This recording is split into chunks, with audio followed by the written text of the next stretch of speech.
속전속결 카메라 사용법 마지막 시간입니다.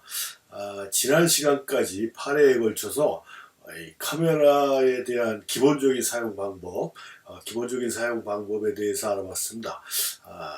뭐 깊이로 들어가면 더 많은 공부를 하셔야 되겠지만 실질적으로 지난 시간까지 배웠던 그 기본적인 내용만 가지고도 여러분들이 가지고 계신 카메라를 충분히 100% 활용할 수 있다라고 제가 이렇게 장담해서 말씀드릴 수가 있습니다.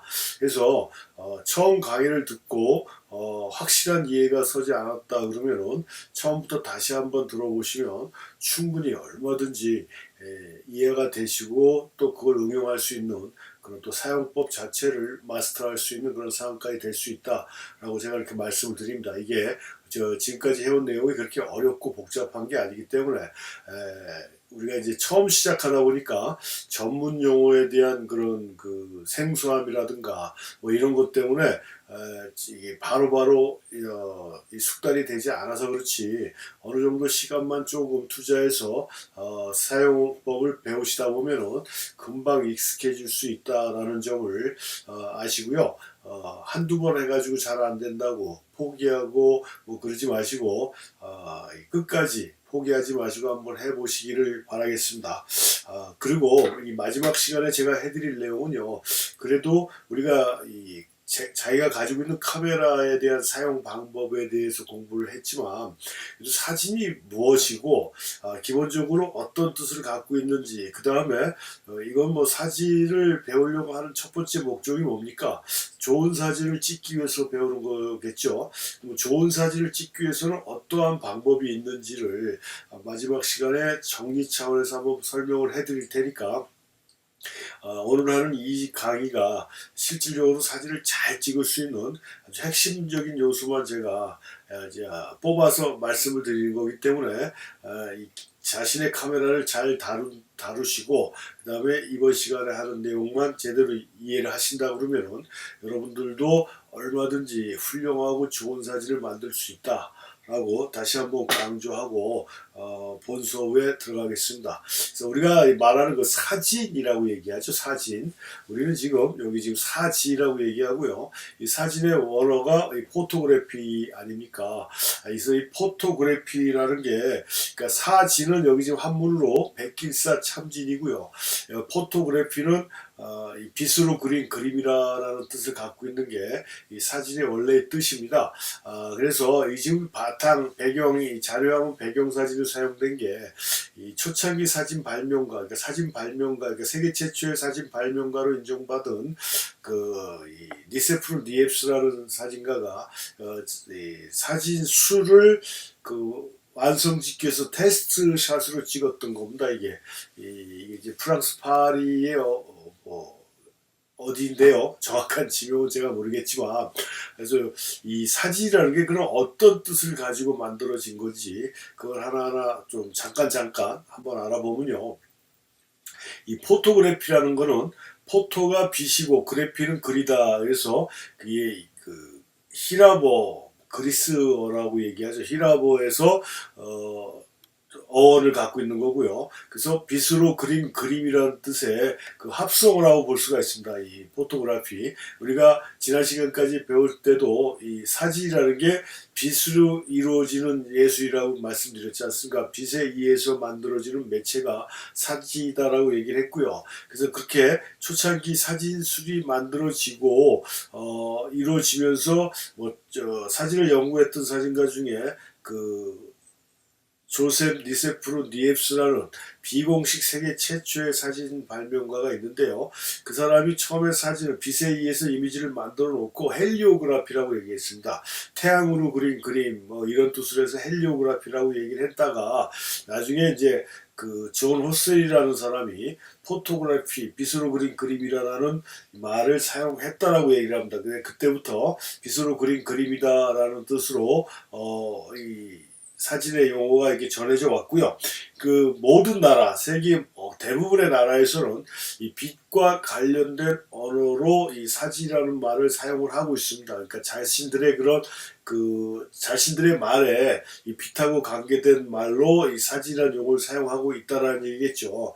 대부분이 그렇습니다. 뭐 중국이라는 나라도 제가 알기로는 그 한자어로 빛과 관계된 그런 말을 사용하는 걸로 알고 있어요. 뭐 빛광자에 그림한자에서 광화라고 하는지 아니면 뭐 다른 말을 쓰는지 정확하게는 모르겠지만 하여튼 다 빛하고 관계된 그런 용어를 사용하고 있다. 그래서 사진은 빛에 의해서 형성되는 매체라는 걸 이 어원으로만 봐도 충분히 이해할 수가 있는데 우리나라하고 일본에서만 사진이라고 얘기를 한답니다. 사진. 그래서 아까도 얘기했듯이 백길사의 참진인데요.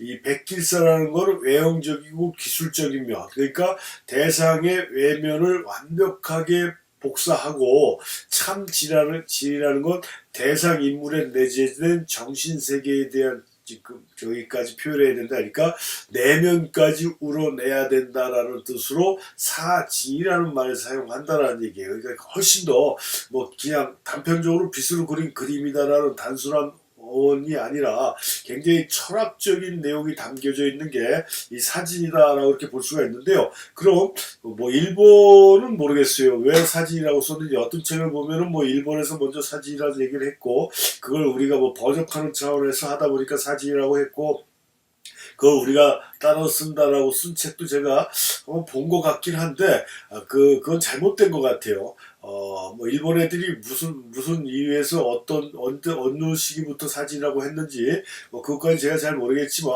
우리나라는 오래전부터 삼국 시대부터 이 조선 시대 이르기까지 이 초상화에 대한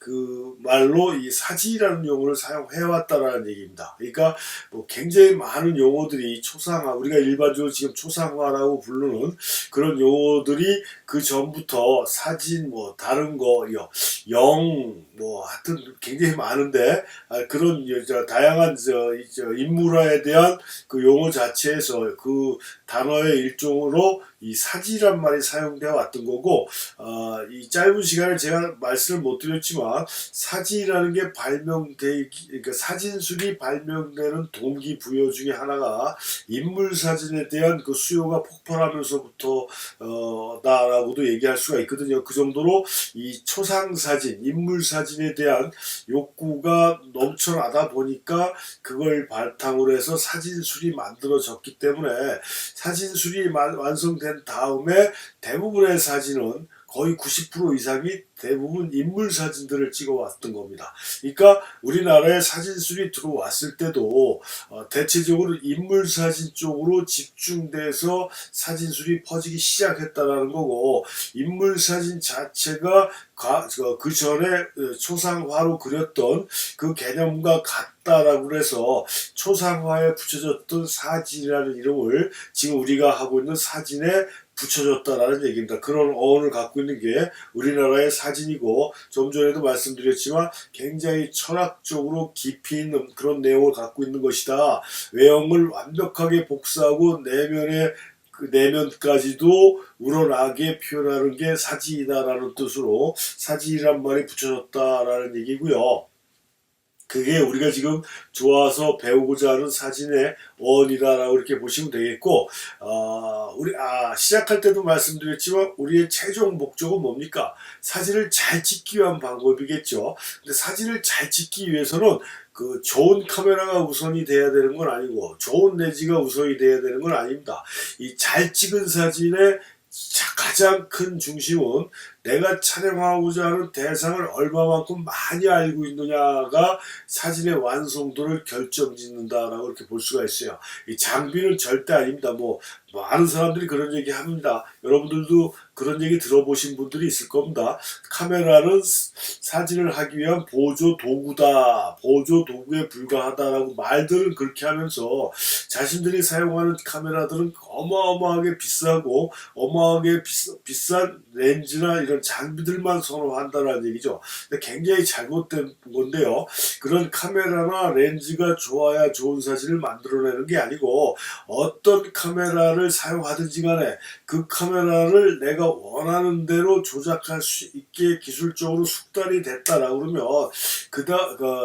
제일 중요한 건 내가 찍고자 하는 대상을 완벽하게 알고 이해해야지 완성된 사진이 만들어진다라는 얘기예요. 아무리 내가 촬영하고자 하는 대상을 완벽하게 이해한다라고 해도 그 카메라를 제대로 조작하지 못하면 그걸 옮겨낼 수가 없지 않습니까? 그래서 사진은 기술과 그러니까 과학과 철학이 만남이라고 제가 늘 다른 강의에서도 강조를 합니다. 그러니까 과학적인 기술적인 부분을 우리가 메커니즘에 대한 이해도가 있어야 되겠고 그 다음에 사진에 자신의 생각이나 내용면을 첨가시켜 줘야 되니까 이 과학과 철학의 적절한 조화만이 완성된 사진을 만들어 주는 거지 과학적인 기술적인 쪽 그러니까 장비나 이런 쪽으로만 치우치면 그건 기술이지 예술이 될 수 없는 거고요. 그러니까 사진이 될 수 없는 거고 그 다음에 철학적인 면만 강조하고 그쪽만 치중하다 보면 예술이 될 수는 있을지 몰라도 참 사진은 될 수 없다. 그래서 제대로 된 사진은 과학적인 부분과 철학적인 부분이 적절한 조화에 의해서 만들어지는 것이다. 그래서 어느 하나 우리가 건성으로 건너뛸 게 없다라는 얘기입니다. 자기가 사용하는 카메라, 비싼 카메라든 싼 카메라든 그건 중요한 게 아니고 내가 사용하는 카메라를 제대로 다룰 줄 알아야 된다. 제대로 다루기 위한 방법을 우리가 지난 시간에 8번의 강의에서 다 설명을 해드렸고요. 그 다음에 내가 찍고자 하는 대상에 대해서 누구보다도 많이 알고 있어야 좋은 사진을 찍을 수 있다. 이게 사진을 잘 찍는 가장 첩교입니다. 이게 아주 정답이에요. 근데 이걸 제대로 모르시는 분들이 너무 많다는 얘기죠. 그러다 보니까 맨날 남들이 찍는 사진, 봄, 여름, 가을, 겨울, 1월부터 12월까지 그냥 촬영 장소가 정해져 있어서 우르르 몰려가갖고, 속된 말로 개떼 몰려듯이 몰려 들어갔고, 똑같은 대상을 놓고 그냥, 카메라 가지고 복사하기 급급한 이런 사진으로만 전락을 한다는 얘기입니다. 그래서 제대로 된 사진을 하려면 지금 얘기하는 이런 내가 촬영하고자 하는 대상을 많이 알아야 된다라는 점이고요. 그래서 이 촬영하는 대상 모든 매체에는 자신이 가지고 있는 고유한 특성이 있습니다. 그 특성을 제대로 살렸을 때 모든 게 완성도가 높아지는 거거든요. 장르 불문하고 사진도 마찬가지입니다. 사진만이 가지고 있는 고유한 특성이 있습니다. 그 특성을 제대로 알고 활용했을 때 좋은 사진이 만들어진다라고 또 볼 수가 있어서요. 그 사진에 대한 특성을 한번 알아보면은 사진에 여러 가지 특성이 있습니다. 여러 가지 특성이 있지만 그 중에서도 우리가 꼭 알아야 되는 게 지금 여기 나와 있듯이 우연성하고 고립성이라는 게 있습니다. 우연성하고 고립성. 그래서 이 두 가지 특성에 대한 내용들을 그러니까 제가 조금 전에 뭐라 그랬습니까? 좋은 사진을 만들기 위해서는 내가 촬영하고자 하는 대상에 대해서 많은 걸 알아야 된다라고 얘기했습니다. 그런 많은 걸 알아야 되는 과정 중에 하나가 우연성이다라고 이렇게 말씀드릴 수가 있고 이 고립성이라는 것 제가 지난 시간까지 했던 강의 중간중간에 짧게 나왔지만 사진은 뺄셈이다라고 그랬습니다. 뺄셈. 그래서 어떻게 전체적인 공간에서 자기가 필요한 부분만 따오느냐라는 걸 다른 말로 얘기하면 고립성이라고 얘기할 수가 있어서 이 두 가지 특성을 제대로 활용하고 이해해서 사진 찍을 때 응용을 한다라고 그러면은 여러분의 사진의 완성도는 아주 높아질 수가 있다라는 점을 다시 한번 말씀드리고요. 이 우연성을 포착할 수 있는 방법 중에 이 사진은 다른 말로 얘기하면 우연을 필연으로 만들어가는 과정이다라는 얘기예요. 사진은 우연이에요. 그러니까 우연이라는 게 뭡니까?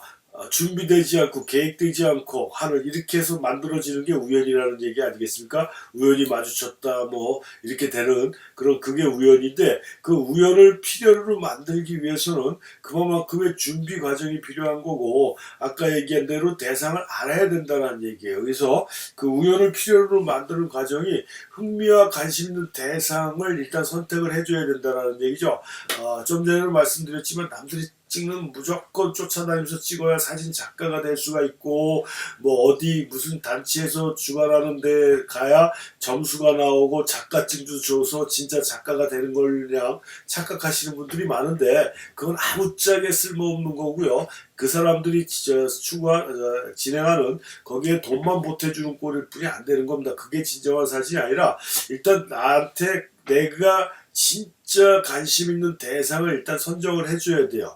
그게 뭐 풍경인데 풍경 중에서도 구름도 있고 뭐 다양하게 지금 뭐 이 시간에 다 말씀드릴 수는 없지만 일단 내가 좋아하고 젊으신 분들은 그런 얘기 잘 못 들어봤겠지만 뭐 평양 감사도 내가 싫으면 못한다라는 그런 말이 있습니다. 그러니까 마음에서 우러나고 진짜 내가 해보고 싶고 내가 좋아하고 이런 쪽에 관심이 가는 거지 하기 싫은 거 억지로 하라 그러면 그게 발전이 없습니다. 공부도 마찬가지고요. 자신의 그런 특기를 살려서 해줘야 되는 건데 이 사진도 마찬가지로 다양한 대상들이 있습니다. 우리가 사진에 찍히는 대상을 피사체라고 그랬지 않습니까? 또 다양한 주제가 있고 장르가 다양한 또 사진의 분야가 있어요. 그 중에서도 자신에 맞는 그런 사진의 대상이 있다는 얘기입니다. 그걸 찾아주는 게 제일 좋다는 얘기예요. 뭐 사진을 테마로 그러니까 주제를 설정해서 찍어라 그런 얘기들을 상당히 많이 하는데 그건 맞는 말이거든요. 일단 자신의 주제를 하나 설정을 해갖고 그 주제에 대해서 계속 깊이 파고 들어가다 보면 사진의 관심도 높아지고 사진의 완성도도 높아질 수가 있습니다. 그런 의미에서라도 흥미있는 대상을 일단 찾아주는 게 좋아요. 뭐 산을 좋아한다 그러면 산이라는 대상을 하나 찾아주는 것도 좋고 바다를 좋아한다라고 하면 바다에 대한 대상 뭐 나는 인물 사진이 좋다 그러면 인물 거리 스냅이 좋다 하면 거리 스냅 뭐 이렇게 다양한 주제로 그 중에서 자신이 흥미를 가지고 있는 대상을 찾아주는 게 좋다. 그래서 특정한 대상이 하나 선정이 된다라고 그러면 그 대상에 대해서 알아야 돼요. 이게 두 번째 단계이면서 가장 중요한 단계라고 볼 수가 있습니다. 알아야 됩니다. 미주알, 고주알 다 알아야 돼요. 우리가 그 사진 찍으러 그러니까 뭐 증명사진이라고 얘기하죠. 뭐 여권을 만든다든가 자동차 면허증에 사용할 사진을 찍는다든가 할 때 사진관을 가게 되고 뭐 자기가 증명 사진을 뭐 30년을 찍었다 40년을 찍었다 막 자랑하는 사진관 아저씨가 찍어준 자신의 인물 사진이 예술 사진이 될 수 없다라는 얘기입니다. 왜냐하면 짧은 시간에 가격 물어보고 뭐 물어보고 해서 바로 자리에 앉아서 사진을 찍고 뭐 티 없어지고 약간의 리터칭 작업을 해갖고 주는 작업이 아까 뭐라 그랬습니까? 내면을 끄집어 내는 게 사진이라고 그랬지 않습니까? 그 내면을 끄집어 내기 위해서는 어떻게 해야 됩니까? 대상을 알아야 되고 대상을 모르기 때문에 그 사진관에서 찍은 증명사진이 예술사진이 될 수 없다는 얘기예요. 그래서 뭐 교통편도 알아봐야 되고 그 지역의 문화나 또 모이는 그런 그 사람들의 부류라든가 뭐 날씨라든가 뭐 여러 가지를 하여튼 아까도 얘기했지만 미주알 고주알을 다 알아야 그 사람에 대해서 그 내용에 대해서 내가 판단을 하고 결론을 낼 수가 있다는 얘기입니다. 하나부터 열까지 다 알아야 된다는 얘기예요. 이게 지금 여기 오른쪽에 나와 있는 자료 사진에 사진 찍는 아저씨가 그 풍경 사진 하면 떠오르는 아주 대표적인 사진가 엔젤 아담스나 세계적인 풍경 사진가고 풍경 사진의 대부라고 할 수 있는 사진가가 이 엔젤 아담스인데요. 이 요세미티 국립공원이라고 미국 캘리포니아에 있고 미국을 대표하는 국립공원이면서 세계를 대표하는 국립공원이다라고 할 정도로 요즘에 이제 코로나 시대이기 때문에 그렇지 않지만 아주 연중 많은 관광객으로 몰리는 그런 세계적인 국립공원인데 이 엔젤 아담스는 이 사람은 미국의 전 지역의 국립공원을 50개 주에 있는 국립공원을 그 3번이나 완주했던 아주 대표적인 사진가입니다. 근데 이 사람의 대표작은 대부분 90% 이상이 이 요세미티나 그 다음에 자신이 주로 활동했던 캘리포니아 지역에서 나왔다는 얘기고 그걸 다 말씀드릴 수는 없지만 이 사람의 노후에 그 자서전 같은 비디오 영상에서 그 요세미티 밸리를 걸어가면서 자기가 하는 말이 있습니다. 내가 이 길을 60년을 걸었다 그 말을 합니다. 그 60년을 걸었다라는 얘기는 뭐예요? 이 요세미티 밸리의 구석구석 같은 미주알 고주알 다 알고 있었다라는 얘기 아닙니까? 1년 365일 계절에 따라 그 시간대에 따라 능선에 따라 보는 관점에 따라 어떻게 사진이 나타날 것이라는 걸 누구보다 많이 알았기 때문에 그 미국의 50개 주의 엄청난 국립공원을 다 돌아다닌 사람이 이 사람의 대표작이 대체적으로 그냥 요세미티하고 요세미티 주변의 캘리포니아 지역에서 나왔다라는 얘기는 그만큼 내가 찍는 대상을 많이 알고 있는 게 그렇게 중요한 것이다. 이거 무슨 인물도 마찬가지고요. 하여튼 그렇게 이해를 하셔야 된다는 얘기고 자기가 자료 조사를 하고 여러 가지 방법에서 정보를 알았다 그러면 자신만의 결론을 내려야 된다는 얘기예요. 그러니까 방향을 설정해야 된다는 얘기죠. 어떻게 찍을 것인가. 간단하게 얘기해서 만약에 인간을 대상으로 사진 찍는다 그러면 인간이 선과 악이 있는데 악하게 찍을 것이냐 선하게 찍을 것이냐, 성선설 성악설 뭐 이런 걸 분류하듯이 이런 식으로 해야 되는데, 대표적으로 세계적인 인물 사진가들이나 뭐 이런 사람들은 거의 7, 80, 90% 이상이 성악설, 그러니까 인간은 본래 악한 놈들이다라는 쪽으로 방향을 맞춰갖고 찍는 사진가들이 굉장히 많았습니다. 하여튼 이렇게 다양한 정보, 다양한 걸 조합해서 나는 어떤 방향으로 찍어야 되겠다, 나는 이거를 어떻게 생각을 했다. 그러니까 같은 풍경이라도 이 엔젤 아담스 같은 경우는 풍경 사진을 찍었는데 이 사람은 환경론자거든요. 환경론자, 환경보호자예요. 그래서 이 자연의 웅장함, 자연의 아름다움을 사진적으로 강조하면서 이렇게 웅장하고 아름다운 자연을 네가 훼손시킬 것이냐 라는 식으로 방어법적인 용어로 사진을 사용했다라는 얘기겠죠. 뭐 그 반대 사진가들은 또 로버트 아담스라는 사진가인데 이 사람도 풍경 사진가라고 볼 수가 있어요. 뭐 다큐멘터리 사진가라고도 얘기할 수도 있는데, 하여튼 장르가 일단 사진을 보게 되면 어떻게 보게 되면 장르가 불분명한데, 일단 풍경 사진가라고 본다라고 그러면 이 사람은 인간에 의해서 훼손돼 가고 있는 그런 풍경을 찍었다는 얘기예요. 그렇게 자기가 아는 정보에 따라 나는 어떤 방향으로 가야 되겠다라는 결론을 내려줘야 된다는 얘기겠죠. 그러니까 뭐 서울을 찍는다 그럼 서울의 그런 발전된 모습을 찍을 것인가, 발전된 가운데 그늘진 모습을 찍을 것인가, 뭐 이렇게 얘기하는 거고, 우리 애의 개구쟁이 같은 모습을 찍을 것인가 아니면 뭐 다른 모습을 찍을 것인가 뭐 하는 식으로 하여튼 자신만의 생각을 정리할 수 있는 결론을 내려줘야 된다는 거고, 그 다음에 그 결론이 만들어진다라 그러면 접근 방법이라서 내가 이 결론을 표현하기 위해서, 내가 생각한 내용을 표현하기 위해서 뭐 흑백으로 갈지 칼라로 갈지, 뭐 하다못해 필름 사진으로 갈지 디지털 사진으로 갈지, 뭐 이런 거, 렌즈는 화각이 넓은 광각을 써야 될지 아니면 크로즈업으로 해야 되니까 망원 쪽으로 해야 될지, 뭐 이게 하여튼 이런 다양한 그 기술적인 내용들, 우리가 지난 시간에 배웠던 그런 기술적인 내용, 이걸 아웃포커스 해야 될지 펜포커스 해야 될지, 뭐 하여튼 이런 것들을 셔터 속도를 빠르게 할지 느리게 할지, 다양한 내용들, 기술적인 내용들을 정리를 해야 된다는 겁니다. 그렇게 해서 준비가 되면은 내가 찍고자 하는 상황, 이 순간이 나올 때까지 기다려줘야 되는 거예요. 그래야 사진이 가지고 있는 우연을 필요를 만들어줄 수 있다는 얘기입니다.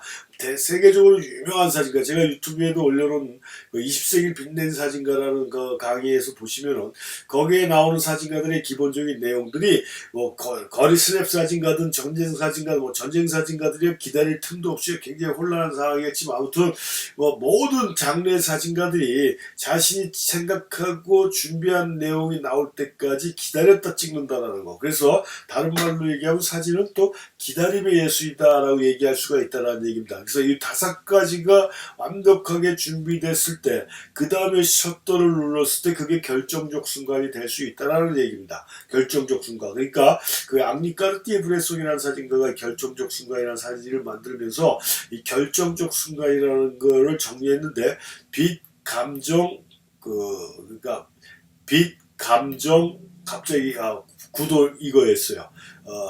빛, 감정, 구도. 그러니까 그렇게 3가지가 일치됐을 때 셔터를 누른다라는 얘기입니다. 그러니까 라이팅, 그 다음에 사진가가 생각하고 있던 내용, 그 다음에 프레임 자체가 준비됐을 때, 근데 이거 프레임 또 얘기하다 보면 하트 끝도 없는데요.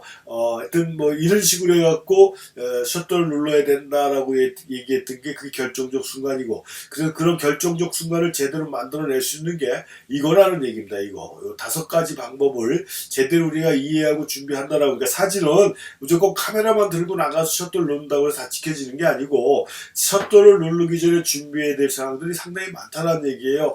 뭐 단풍을 찍으러 간다, 뭘 찍으러 간다 했을 때도 장소가 설정이 되면 거기가 어떤 형태인지, 요즘은 더 훨씬 더 수월하게 가기 전에 미리 지역에 대한 사정을 파악할 수가 있지 않습니까? 다양한 검색이나 SNS를 통해서 그 지역에 대한 내용, 뭐 날씨 상황 이런 걸 알 수가 있으니까 사전에 미리 장소에 대한 검토가 충분히 가능하다라는 얘기예요. 옛날 같이 뭐 책을 보고 간접적으로 보는 게 아니라 직접적으로도 우리가 볼 수 있는 그런 자료들이 많기 때문에 그런 거를 다 종합해서 결정이 나고 준비가 다 끝난 다음에 가서 사진을 찍어줘야 되는 게 가장 정석의 방법이고, 그래야 좋은 사진이 만들어지는 것이지, 그냥 다음 주에는 어디 갑니다 라고 해서 그냥 무조건 장소만 쫓아서 가가지고 내려가지고 뭘 찍어야 될지 황당하고 눈에 보이는 것도 없고, 그러니까 대충 막 찌르고 남이 찍는 거 찍고 하는 이런 상황들이 생긴다는 얘기입니다. 그 점을 꼭 아셔야 되고요. 그래서 이런 것들을 뭐 예를 들면 한두 그쪽 없지만 한 가지 예를 들어서 말씀드리면요. 이거 지금 윈스턴 처칠입니다. 윈스턴 처칠. 2차 세계대전에 이거 영국의 그런 수상으로서 굉장한 카리스마와 뭐 이런 걸 보여줬던 대정치가라고 할 수 있는 게 윈스턴 처칠이죠. 그래서 이 윈스턴 처칠 지금 보시면 똑같은 포즈에서 손 모양은 살짝 틀리지만 똑같은 포즈에서 두 장의 사진이 나왔습니다. 이 사진이 나올 수 있었던 이유, 보면 이게 이제 뭐 결론적으로 말씀드리면 이게 첫 번째 사진이고요. 이게 나중 사진인데, 이 사진에서 이 사진으로 옮겨갔던 첫 번째 가장 큰 이유가 뭐냐면, 이 영국 총리로서 영연방이 캐나다를 국빈 방문하는 그런 계획이 있었습니다. 2차 세계대전 때인지 뭐 하여튼 40년대 초반이에요. 그러니까 한참 2차 세계대전에 와주에 왔던 것 같은데, 그래서 국빈 방문하는 그런 상황이었는데, 방문 일정에 촬영 스케줄도 있어가지고, 그걸 계획했던 사람이 유섭 카슈라는 사진가한테 윈스턴 처칠 사진을 의뢰를 합니다. 그러니까 어떤 사진가든지 간에 이런 기회가 왔을 때는 놓칠 수가 없죠. 근데 굉장히 불안하고 초조하겠죠. 워낙 거물이니까. 그래갖고 유섭 카슈라는 사진가도 그냥 캐나다에서 조그만 사진관을 하고 있던 이런 사람이었는데 아주 엄청난 기회를 맞은 겁니다. 그러니까 이 사람은 어떻게 했겠어요? 그동안에 신문에 났던 윈스턴 처칠에 대한 기사를 총 막 수집을 해가지고, 그렇게 해서 이 윈스턴 처칠에 대해서 파악할 수 있는 방법뿐이 없지 않습니까? 요즘 같으면 더 빨리 파악이 됐을 텐데, 하여튼 신문에 난 단어 하나하나 놓치지 않고 윈스턴 처칠에 대해서 연구를 한 거예요. 아까 얘기한 대로 자료 정보 수집을 한 겁니다. 그래갖고 자기는 자기 나름대로 윈스턴 처칠의 이런 모습을 찍어야 되겠구나라고 아까 말씀드린 대로 결론을 내리고 스튜디오에다가 라이팅 다 세팅해놓고 기다리고 있는데, 윈스턴 처칠은 아주 소문난 애연가죠, 애연가. 그러니까 다른 말로 얘기하면 꼴초라고 얘기할 수 있는데요. 일반 담배가 아니고 시가라는 담배를 굉장히 굵직한 시가라는 담배를 피는 사람 중에 한 사람인데, 이날도 스튜디오 문을 들어올 때도 시가를 피면서 문을 열고 들어오는 모습에 이 유섭 카슈라는 사람이 굉장히 실망을 했다라는 얘기입니다. 왜냐하면 자기가 생각했던 윈스턴 처칠은 고집불통의 카리스마 넘치고 하는 이런 형태의 인물을 생각하고 있었는데, 자기가 조사한 자료, 내면은 모르는 거 아니겠습니까? 직접적으로 생활을 안 해봤기 때문에. 근데 외형적으로 드러난 신문 기사나 여기에 나와 있는 그런 자료에 따르면 굉장히 고집불통의 하여튼 리더십도 강하고 하는 이런 강인한 인상이 윈스턴 처칠이었고, 그래서 자기는 이렇게 찍어야 되겠다라고 생각을 하고 있었는데, 이 시가를 물고 들어오는 윈스턴 처칠을 보고 실망했던 이유가 그냥 인상 좋은 이웃집 아저씨 같은 표정으로 웃으면서 들어오더라는 얘기입니다. 그래갖고 사진을 찍어야 된다니까 이렇게 포즈를 취해갖고 씩 웃은 거예요. 우리로 얘기하면 스마일 김치지 않습니까? 이렇게 찍었는데 워낙 거물이니까 어떻게 할 수도 없고 해갖고 사진을 눌렀어요. 근데 외국 애들은, 특히 백인은 제가 미국에서도 사진관을 해봐서 그런 경험을 상당히 많이 느꼈는데요. 막 인상 쓰고 화내다가도 스마일하고 1, 2, 3 하면은 입꼬리가 싹 올라갑니다. 그런 훈련들이 굉장히 잘 돼 있는 것 같아요. 제가 오랫동안 있으면 보면서도 그게 참 신기하고 그랬거든요. 근데 이때도 만약에 그랬던 것 같아요. 그런데 그렇게 하고 찍고 나니까 이제 다 찍었으면 간다라고 나가는데 윈스턴 처치, 유석화 씨가 생각하기엔 이건 아니거든요. 이건 절대 아니고 자기가 생각해왔던 게 아니에요. 그래서 나가는 다시 시간을 들고 나가는 윈스턴 처치를 쫓아가면서 하나의 양해도 구하지 않고 시간을 입에 물고 있던 시간을 빼오랬대요. 그러니까 놀랬을 거 아닙니까? 근데 워낙 주변에 사람도 많고 그러다 보니까 소리도 못 지르고 화도 못 내고 유석화 씨가 다시 찍어야 되겠습니다 라고 얘기를 한 거예요. 그러니까 어떻게 하면 되냐, 원래 같은 자리 아까랑 똑같은 포즈로 찍어주십시오, 서주십시오 했더니 찍기 전에 1, 2, 3 하기 전에 이렇게 인상을 팍 썼던 것 같아요. 너 이놈의 새끼 찍고 보자 라는 식으로. 그리고 그래서 제 생각, 이건 여기부터 이제 제 상상인데 1, 2, 3 하면 또 이 꼬리가 올라갈지 모르니까 그냥 아까랑 똑같은 자세로 서주십시오 한 상태에서 저렇게 인상 쓰고 있을 때 셔터를 누르지 않았을까. 그래서 이 사진에서 이런 사진으로 사진 자체의 성격이 완전히 바뀌었다는 얘기입니다.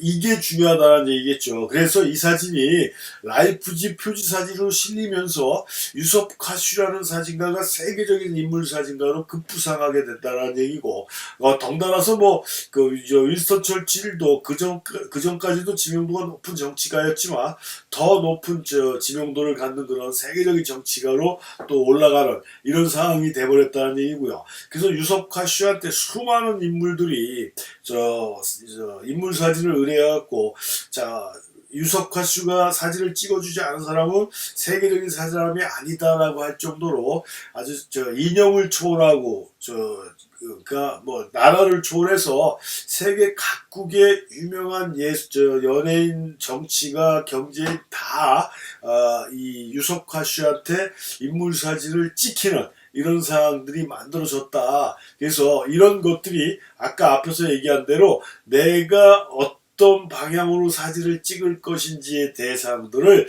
생각을 해 단계별로 준비를 해서 찍어야만이 완성되고 잘된 사진이 만들어진다. 근데 우리가 거창하게 예술 사진을 추구하고 그런 건 아니지 않습니까? 시작부터 너무 부담을 주면 사진의 작업에 굉장히 힘들어지기 때문에 질에 겁먹고 또 일찍 포기하는 경우도 생길 수가 있고요. 그래서 내 주변에서 일어나는 쉽게 접할 수 있는 대상을 선정해 주는 것도 하나의 방법이라는 얘기예요.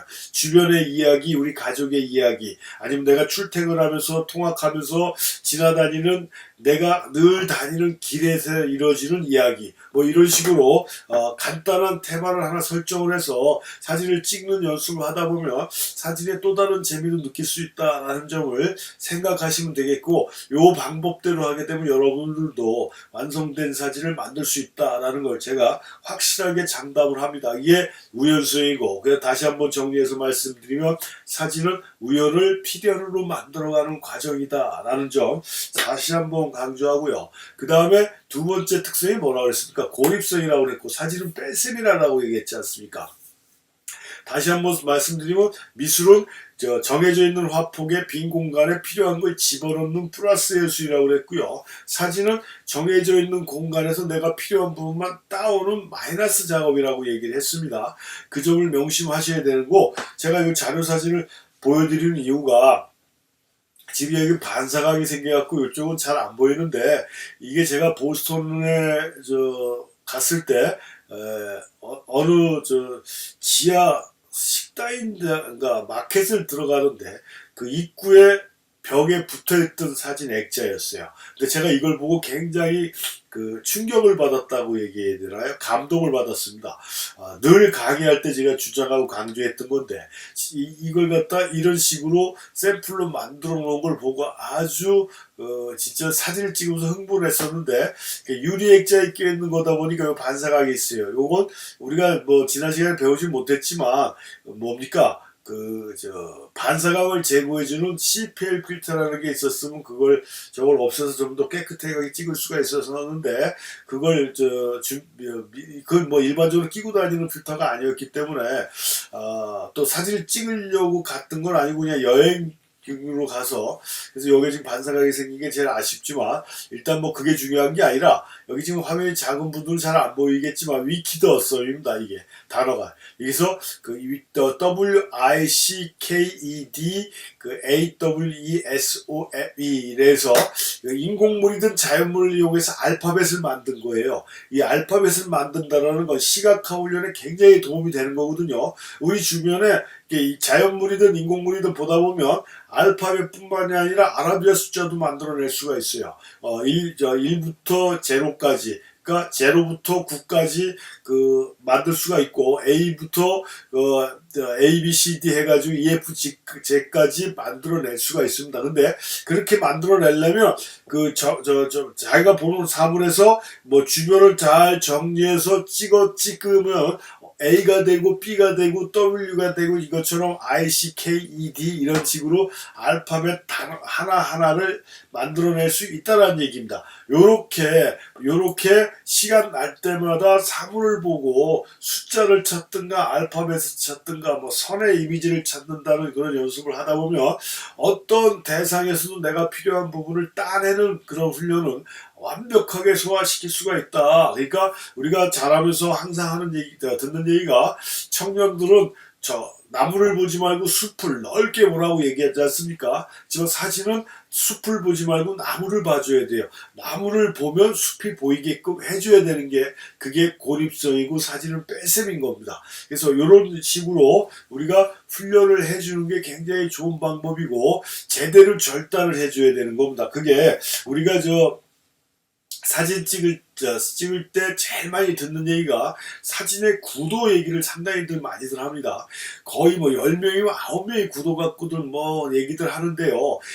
저는 아주 그냥 앞뒤 다 자르고 사진의 절대적인 원칙은 없고 사진의 구도는 없다라고 얘기를 해버립니다. 그러니까 사진의 구도가 없다라고 그러니까 제가 미국에서 사진 강의 했을 때 어떤 자기는 그림했다라고 하는 노인분이 하나 있었는데 막 난리를 치는 거예요. 구도가 없는 게 말이 되느냐 막 이렇게 얘기를 하는데 실질적으로 프레임 자체의 그 구성은 있죠. 근데 우리가 일반적으로 생각하는 그런 구도의 개념이 아니라는 얘기예요. 사진의 완벽한 구도는 뭐냐? 내가 필요한 부분만 화면에 꽉 차게 들어가면 그게 최고의 구도라는 얘기입니다. 남들처럼 시선 방향, 공간 처리, 황금 분할 이딴 거 전혀 무시해버리고 내가 필요한 부분만 화면에 꽉 차게 찍어버리면 이게 최고의 구도고 제일 완성된 구도라는 점이에요. 그런 점에서 이 사진을 제일 잘 찍으려면 아까 앞부분에서 배웠던 내가 찍고자 하는 대상에 대한 이해도가 굉장히 높아야 되고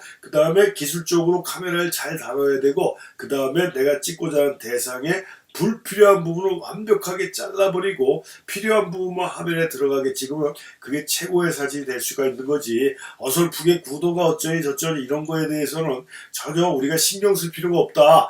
그래서 이게 지금 오른쪽에 나와 있는 사람은 세계적인 전쟁 사진가 하면 나오는 그 이름이 로버트 카파라는 사진가인데요. 이 로버트 카파 이 종군 기자들은 굉장히 우리가 사진계에서는 이 종군 기자들 이걸 사진계 꽃으로 인정을 하고 있습니다. 이건 아무나 할 수 있는 게 아니죠. 억만금을 준다고 해도 우리 같은 사람은 할 수가 없습니다. 철저한 직업의식과 사진가로서의 목적의식이 뚜렷하지 않으면 전쟁터에서 목숨을 날릴 수 있는 확률이 거의 높은데 아무나 갈 수 있는 게 아니거든요. 이 종군 기자들, 특히 전쟁터에 사진 찍는 이 종군 기자들은 평균 연령이 40대 중반 정도예요. 제가 2차 세계대전이나 월남전 이런 데 했던 사진가들의 그런 기본적인 통계를 제가 공부하다 보면 보통 40대 중후반이 이 사람들의 평균 연령이니까 굉장히 힘든 작업이죠. 이 로버트 카파도 41살에 죽었습니다. 월남전에서 지뢰밟고 죽었는데 2차 세계대전까지는 완벽하게 소화했던 아주 전쟁 사진의 최고의 베테랑이고 이 로버트 카파의 부인이었던 사람도 그 스페인 내전 때 그러니까 로버트 카파가 사진가로서 그 이름을 알리기 시작했던 시점인데요. 거기에 그 스페인 내전을 취재할 때 와이프는 탱크에 깔려 죽었다고 얘기하는데 나중에 다른 책을 보니까 뭐 교통사고 탱크하고 취재 차량하고 부닥쳐갖고 교통사고로 죽은 걸로 또 나온 책도 있고요. 아무튼 전쟁터에서 전쟁을 취재하는 과정에서 또 와이프도 죽었고 자신도 전쟁터에서 죽은 사진가인데 이 사람이 뭐라고 얘기했냐면 당신의 사진이 마음에 들지 않습니까? 지금 서 있는 위치에서 한 발짝 더 들어가십시오라고 얘기했습니다. 이거 아주 굉장히 중요한 말이고 제가 제일 좋아하는 말 중에 하나입니다. 네 사진에 마음에 안 드냐? 그럼 지금 찍은 위치에서 앞으로 한 발짝 더 들어가라 그 얘기예요. 그럼 그 얘기가 무슨 얘기냐면 적극적으로 찍어라라는 얘기도 되지만 한 발짝 더 들어가면 그만큼 많은 부분이 빠져나가잖아요. 화면에서 빠지죠. 그러니까 필요한 부분만 화면에 넣으라는 얘기고요. 이 로버트 카퍼는 좀 전에 들겠지만 전쟁사진가라고 얘기했잖아요. 전쟁사진가가 이 말을 했다는 얘기는 뭡니까? 목숨을 걸고 찍어라. 최선을 다하고 찍어라라는 말과 같다라는 얘기예요. 사진이라는 게 이렇게 호락호락한 건 아니다. 근데 여러분도 겁먹을 필요는 없습니다. 제가 얘기한 그 내용만 소화한다라고 그러면 여러분들도 당장 많은 사람들이 원하는 사진 작가가 될 수 있다는 얘기입니다. 그래서 주변의 환경에서부터 하나하나 줄거리를 찾아가면서 찍으면 더 재밌는 건데 아무튼 이 얘기를 하는 이유는 뭐다? 필요한 부분만 화면에 꽉 차게 찍으면 그게 최고의 구도고 최고의 사진이 될 수 있다는 걸 제가 강조해 드리려고 말씀드렸던 거고 또 하나의 사진가 아까도 얘기했지만 그 풍경 사진의 대표적인 사진가가 이 엔젤 아담스라는 사진가인데요. 이 사람도 뭐라고 얘기했냐면 사진은 무질서에서 질서를 가져오는 행위다. 그림은 포함시키는 예술이지만 사진은 제외시키는 예술이다. 아까 제가 얘기한 거 아닙니까? 그러니까 그림은 더하기이고 사진은 빼기, 제외시키는 예술이다. 그래서 모든 것을 담아내려 하면 사진이 나빠진다. 사진에 필요 없는 모든 부분을 사진의 시선을 흐트러뜨리게 만든다. 이미지를 깨끗하게 그 다음에 간단하게 하자.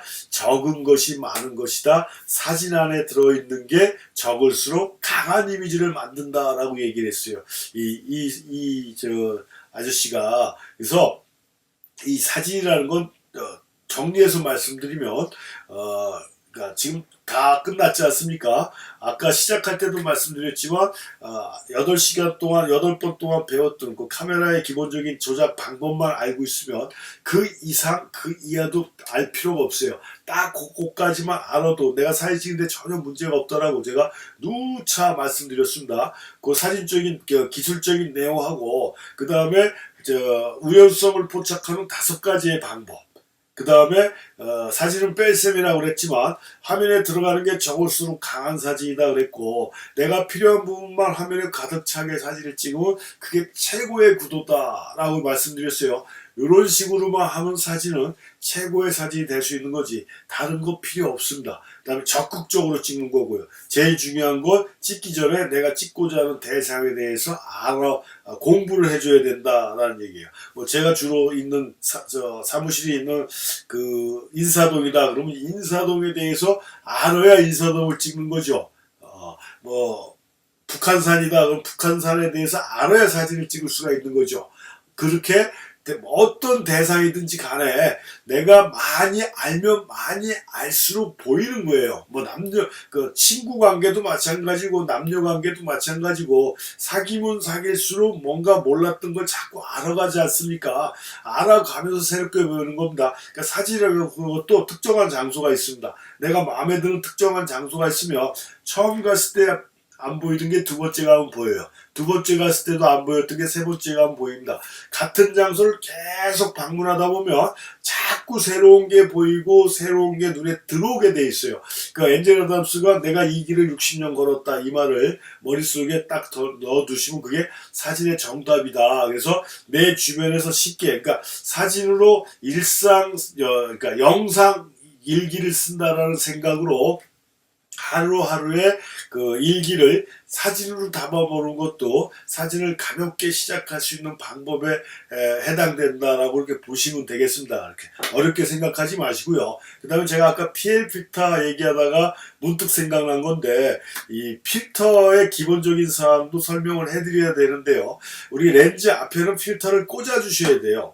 필터를 렌즈 앞에 끼는 걸 우리가 필터라고 얘기를 하는데 일반적으로 기본 필터가 있습니다. 그게 스카이라이트하고 UV 필터라는 게 있는데 대체적으로 UV 필터를 많이 씁니다. 울트라 바이올렛 그래가지고 스카이라이트 필터나 UV 필터는 둘 다 그 자외선을 차단시키는 역할을 합니다. 그래서 요즘이야 뭐 미세먼지니 뭐니 해갖고 원경이 뿌옇게 변하는 경우가 굉장히 많은데 이 자외선의 맑은 날 자외선의 산란에 의해서 그 원경이 뿌얘 보이는 현상들이 있습니다. 그걸 자외선을 차단해서 상해 선명도를 높여주는 기본적인 역할을 해주는 게 UV 필터나 스카이라이트 필터예요.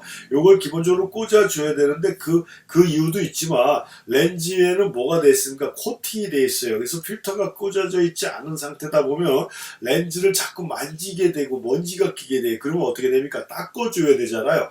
우리도 안경도 마찬가지지만 매일 안경을 닦다 보면 어떻게 됩니까? 코팅이 벗겨지잖아요. 시력이 나빠져서 뭐 1년에 한 번, 2년에 한 번 안경을 바꾸는 경우도 있지만 그 시력이 나빠지지 않아도 바꿔야 되는 게 자꾸 닦다 보면 안경의 코팅이 벗겨지면 그 안경으로서의 역할이 떨어지기 때문에 안경을 바꿔주는 거거든요. 렌즈도 마찬가지라는 얘기입니다. 아무리 비싼 렌즈도 자꾸 닦고 만지다 보면 코팅이 벗겨지면 그건 버려야 돼요. 그러니까 렌즈를 보호하는 차원에서 그런 UV나 스카이라이트 필터를 꽂아주는 것이다. 그래야 렌즈에 손이 안 가고 필터는 소모품이니까 닦아주고 다시 껴주고 어느 정도 오래 쓰다가 보면 또 코팅이 없어지면 새로 사서 끼워주면 되는 거지만 렌즈는 굉장히 고가품이지 않습니까? 그래서 보호 필터를 꽂아 주셔야 된다는 걸 제가 그 강의 시간에 빠뜨린 것 같아서 다시 한번 말씀드렸고 다 끝난 상황에서 다시 한번 정리해 드리면